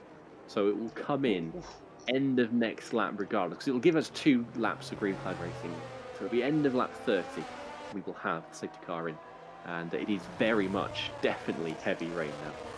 And J. Cole has spied that heavy rain. Obviously, puddles forming off the line of the track, and he's gone full silhouettes. full set of wets for J. Cole. If he gets back up into the safety car queue, which I think he should be able to. They are going quite quick, though, underneath the safety car. J. Cole, I don't think, is going to catch back up to the back of the safety car queue. He's 55 seconds off. And Izza is into the pit lane. If this is for a full set of wets, this is completely inspired. He's into the pit lane. And he is going full set of wets. So Izza going full set of wets. Obviously thinking that the delta time is enough. Now, obviously, we saw in the last game that it took 4 or 5 laps, I think, for the full set of wets to get up actually into temperature and actually into tyre window. Maledictus in, Campbell in. I wonder if they recognise heavy rain is falling them out on track, and this has now suddenly changed the outcome of this potential race. Montana leads, Rudy in second, Yildirim in third. This track is going to turn into a nice skating rink for the final 2 laps. I understand why Maledictus and Campbell came in. Is that I don't really see the logic. He's lost so many positions. I can't see the logic there, unless he thought, well, with the 3-second penalty, I'm going to plummet anyway. I may as well plummet and try and get some better tyres and capitalise if the track is an ice rink. Usually, the transition from inter to wet is quite kind on the inters. It takes a long time for the track to saturate, for the wets to come in. You can't, more so than when it goes from dries to inters. So I don't think unless it's thunderstorm conditions, which are very rare in this game, I said you cut in this lap. Unless it's thunderstorm conditions, I don't think it would have got wet that quickly for the inter to be an awful tyre. Usually it hangs on quite well, but we shall see. We shall see indeed, and of course with the tyre temps and everything, this is going to be thrilling in terms of the Imola Grand Prix, in terms of the Emilia-Romagna Grand Prix, I should say. Montana, Rudy, Yildirim, top 3. Rudy, Yildirim, Montana all got their fuel light on. In fact, everyone, I think, has got their fuel light on at this stage there as well. So they need to save the fuel as well. And now, here we go. Round the final corner of Ravazza. On the run to the start-finish line, Montana's gone slightly early, but he's already squirreling up the start, and Rudy's going to be right there in a bounce, and there's contact further down, and Gary's in the wall. Gary in the wall, contact with Yildirim. Rudy, though, is going to try and get Montana in towards turn number 1. Rudy on the back has caused an absolute cataclysmic crash. Montana, though, has gone straight on through turn number 1, and Rudy's going around the outside through Tamburello. Yildirim and Commentated are possibly in this step as well. Montana just about hangs on. Rudy in second, Yildirim in third. What happened later further down the field? Is that the race?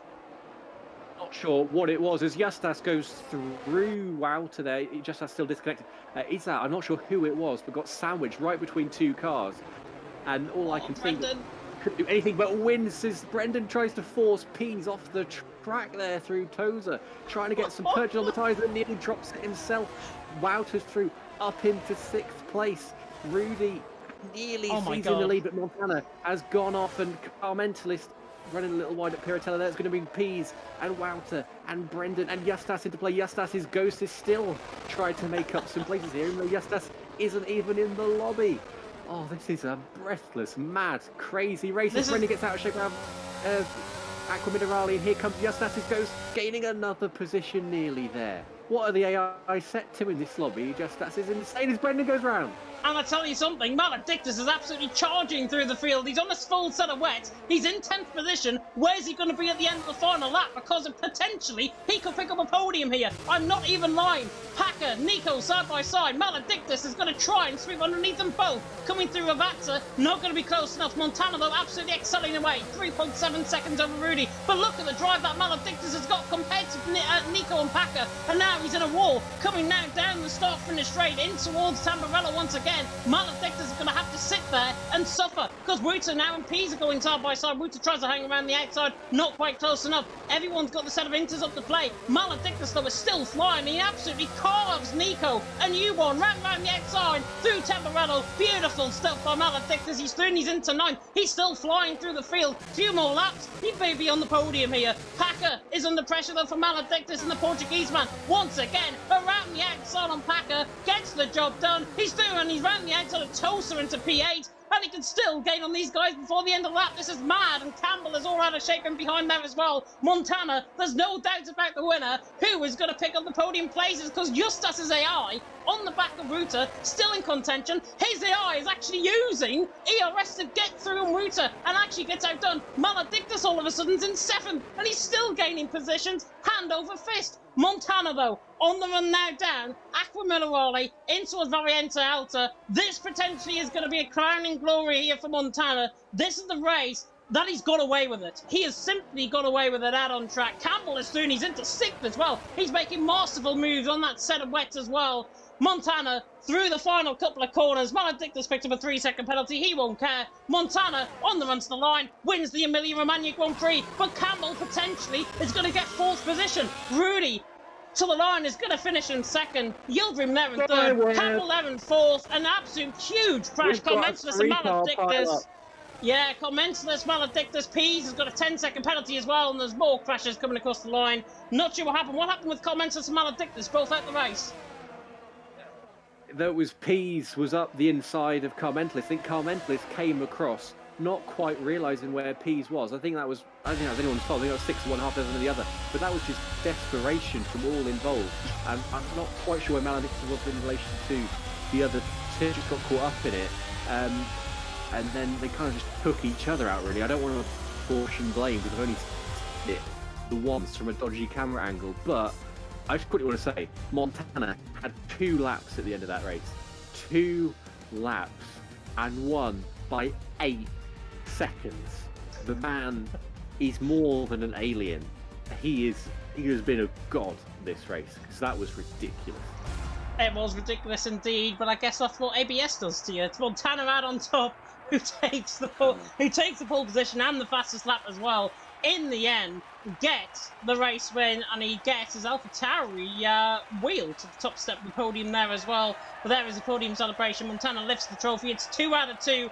Can he be stopped this season? Maybe. In America, we might see, of course, in Austin and Miami coming up in the next 2 weeks as well. What on earth was that race? At the end, I do not know. It was a bit of hands and head sort of moment. For Montana, it was hands pretty much really to the steering wheel, glued on that steering wheel, and he takes the race win out on track and will run through the full grid order now. Because there is Montana and there is Rudy, and they're only separated by a 10th of a second in terms of the fastest lap. But absolutely miles ahead of the rest, I think, here tonight. Montana takes the win. Rudy there in 2nd will be very, very bored by his performance. Yildirim there in 3rd. Campbell came from a different parish to finish in 4th. Unbelievable result from him. I think it was 12th or 13th, starting the final lap of the race. Ruta there in 5th. Packer there in 6th. Justas there in 7th. Verstappen in 8th. Nico in 9th. Forza Brennan ran off the top 10. And then in the point scores are Pease and Jekyll. Gary in the end getting in 13th. But of course, penalties may be coming other way. Comments to some Maledictus and the likes, of course, out of the race. Hyper, of course, causing a safety car there as well. And breathe. That was manic ending. Don't know what happened. Have to review that back. But one thing's for certain, Montana wins, extends his championship lead. Is there anyone to stop him? No, that's the answer. I mean, if it ever rains again, we know who's winning the race, because no one was on the same planet as Montana today in the rain, particularly after safety car. It was ridiculous. The harder the conditions got, the more Montana just walked away. And I feel like I've gone back 6 months and I'm back commentating Division 5, because those last 2 laps were as entertaining as they were for us. For the most part, pure, unadulterated idiocy from a lot of the drivers involved. It was desperate. I mean, you can understand the desperation perhaps of the drivers on the full wets, but it was just ridiculous. I can't even remember what happened for half of it. Like, so much has happened. Like, my brain is frazzled. Yeah, like, what happened in that race? I can't remember. The first 14 laps, I'm fine with, because nothing happened at all. But the second half, when the rain came, oh my giddy aunt, James. What an ending, and it made up for the first 2/3.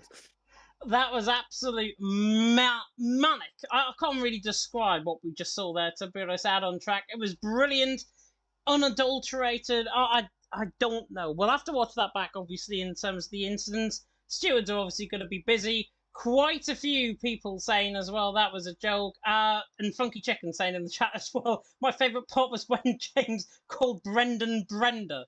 Yes, that did come out of my mouth, and Brendan is now going to be known forever as Brendan. Brenda, I think, on this live stream. But to run through the calendar, obviously we'll try and get the top 3 in while we do this as well. But to run through the calendar of what's to come in the next few weeks, Austin and Miami American doubleheader coming up on the 13th and the 20th of August.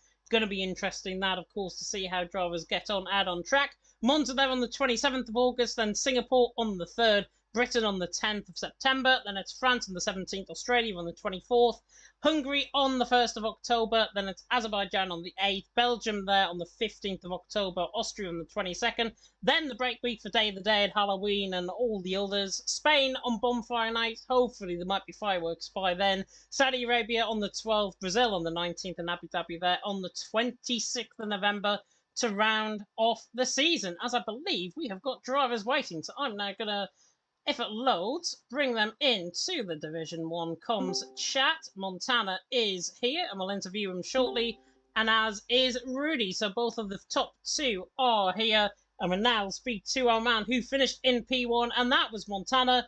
And Montana, it was easy, really. Was it? No, no, it definitely wasn't.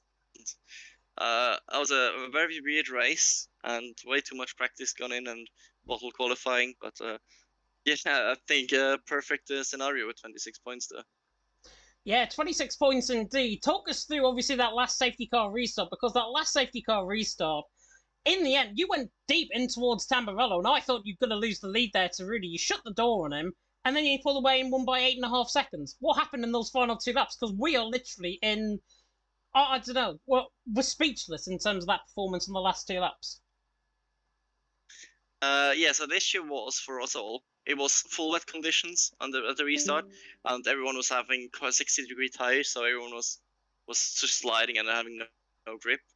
And Rudy's straight line speed was just a pain, so he got a run, and I even braked way too early and still went deep, and then just tried to leave him space while it's coming on, left him some space, and then I don't know, everyone else was just falling back by 2 seconds per sector. Yeah, as I alluded to, I think on that safety car restart, it was going to be a bit like Bambi on ice. And I think that's exactly what it was for majority of the field out on track there as well. Killer Blue, though, coming across to you, any questions? Congratulations on winning the Division 1 title for Season 8. Was there a moment in that race where you felt particularly threatened? Because I have to say, all the way through, from our side of things, it looked completely comfortable. You said it wasn't easy at all. But when the rain came especially, you were on another planet to the rest of the field. Like, where did you feel the threats were coming from in that race, perhaps apart from the safety car restart? All right, so the first threat was lap 3. If I didn't get out the DRS, that would have been a completely different story. Then, not knowing when the rain was going to come, my heart probably wouldn't have made it until the rain, or it would have been close, so I was tire saving all first stint long, but my tire was just shocking, so that was the second issue. Third issue, you never know when to pit from mediums to inters and getting out the DRS again of Rudy. And then the fourth issue, obviously the restart, because I knew my wet pace is decent on the game, and then I have picked a car that has an advantage in the wet as well.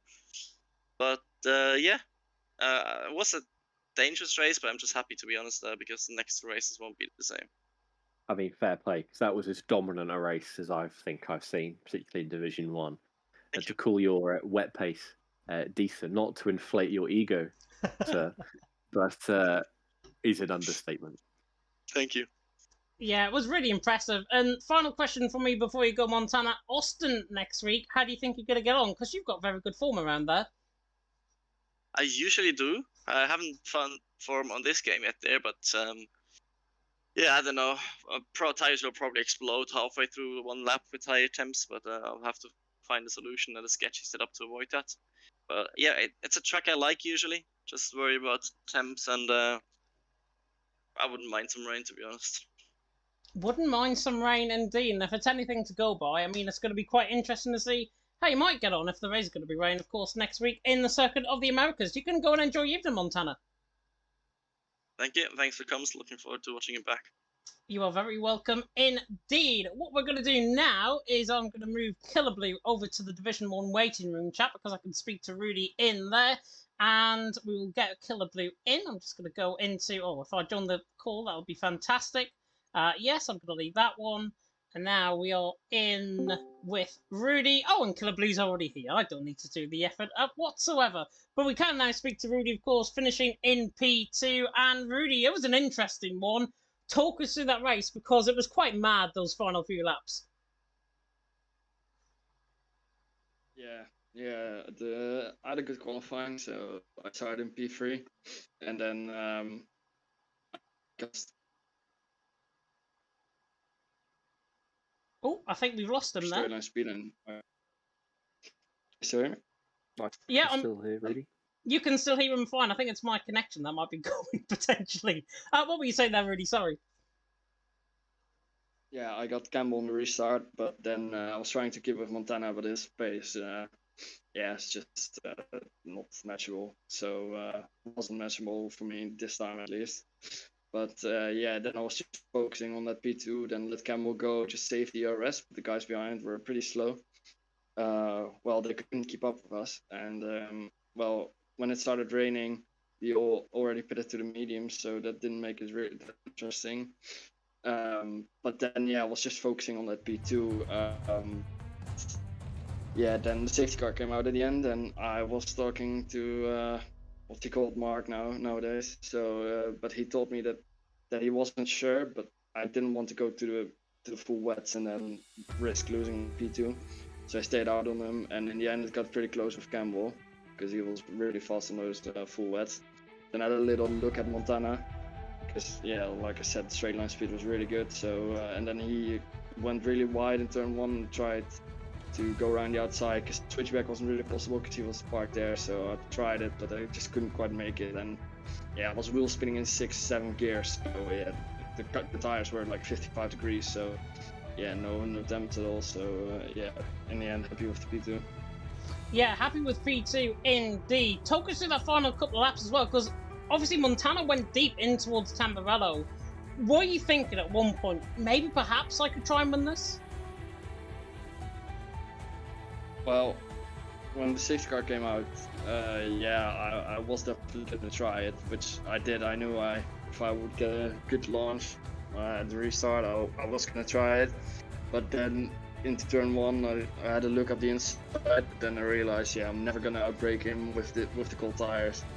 I'm just gonna go straight on and take us both out. So, but then he did what I didn't want to do, and he went really wide. And then I tried to go, like I said, around the outside, but there was like no grip. It was like ice skating. And then he just drove away, and I was just focusing on Joe Breen behind. And in the end, I couldn't do anything more. I tried it, but it wasn't really gonna work. Yeah, really not going to work indeed. In the end, though, P2, very solid result from your perspective. Killer Blue, I'm going to come across to you. Any questions? Can I just say I've had it confirmed to me that Yastas will not be qualified for his Ghosts P7 finish, which means, I believe I'm right, so with my quick maths, Rudy, you are second in the championship after 2 races, so congratulations. What are your expectations for the season going forward? One podium and a solid performance as well at Bahrain. Do you feel you can stay in that type of second place going forward?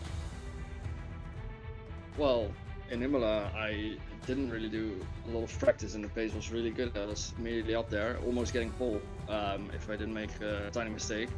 So the pace definitely there. Also Bahrain, I had a bad quali, but again the race pace was good, and I had some incidents which cost me a lot of positions, but still just trying to keep scoring solid results. Of course, I want to win a race because last season I got some podiums as well wins, but with Montana it's obviously gonna take some really good pace or luck. So that's to win one. One championship. It's looking it's early on in the season, but maybe it will be more realistic if something happens. But for now, definitely think P2 is possible, to be honest. So I mean, a top 3 finish in a division this time, it would just be amazing. So that's what I'm aiming for. Congratulations for P2 today. Hopefully see you back here very soon. I just want to say, James, quickly, according to my quick math, Montana already has more than a wins advantage in the championship. Montana's got, I think, 51 points. Rudy in second has 22. I think Group has 21. So Montana can already DNF next week and still have at least a 4-point lead in the championship. Yeah, 27-point advantage. I think I'm making that from the top of my head as well. Rudy, by the way, go and enjoy your evening. Yeah, cheers. Thanks for coming. You are very welcome indeed. And that rounds us off very nicely, of course. I think in terms of the interviews, I know Izza was mentioning Peas and Aiden maybe wanted an interview, potentially. I think that would be too expletive laden for a pre-Watershed audience, to be honest with you. I know, I've seen screenshots of chats, and Aiden was not the happiest with Peas right now. We'll leave it there, I think. Yeah, we will leave it there, of course, indeed, and I'm sure they will be all the best of friends as soon as they sleep on it, of course, tomorrow. And of course, when the stewards do decide on what possible penalties may be coming, either Peas, commentators, whoever's way, in terms of the instance that we've seen, of course, out on track. But obviously, brilliant racing in terms of what we've seen. 27 points, as I say, Montana's got the advantage over Rudy. Next week, though, Killer Blue, we go to Austin, Texas, the first of the American doubleheader. What can the drivers expect? Because I have driven around that track, and I've got to say, I actually quite like it. It is a fun track. It's got a really good flow. Sector 3 lends itself for some great wheel-to-wheel race as well, because there's so many lines you can take through those snaky corners. Sprint race as well, of course, we can't neglect to mention one-shot qualifying on the cars, and then a half-distance sprint, well, 1/3 of a half-distance race to follow in the sprint, and with 10 points available for the winner in that. So there is some extra added incentive there, less onus on the qualifying practice, going to be much more about the race pace. So it's a new dynamic for League of Europe to have a sprint race, and honestly, I can't wait. I think it's going to be mad. If the sprint race is anything like a 10 lap to go safety car restart in League of Europe, it's going to be absolute carnage, which on today's evidence is quite carnagey. So I think it's going to be a great laugh. Yeah, surely it can't get any worse compared to tonight. Surely not. Surely not. But we'll have to wait and see, of course, in Austin, Texas. A big thank you, of course, to Killer Blue for once again joining me. You have to now head further to Division 2, I believe. So good luck on that race. And we are going to end the stream here. Thank you so much for watching. And until Austin, Texas, in a week's time, goodbye.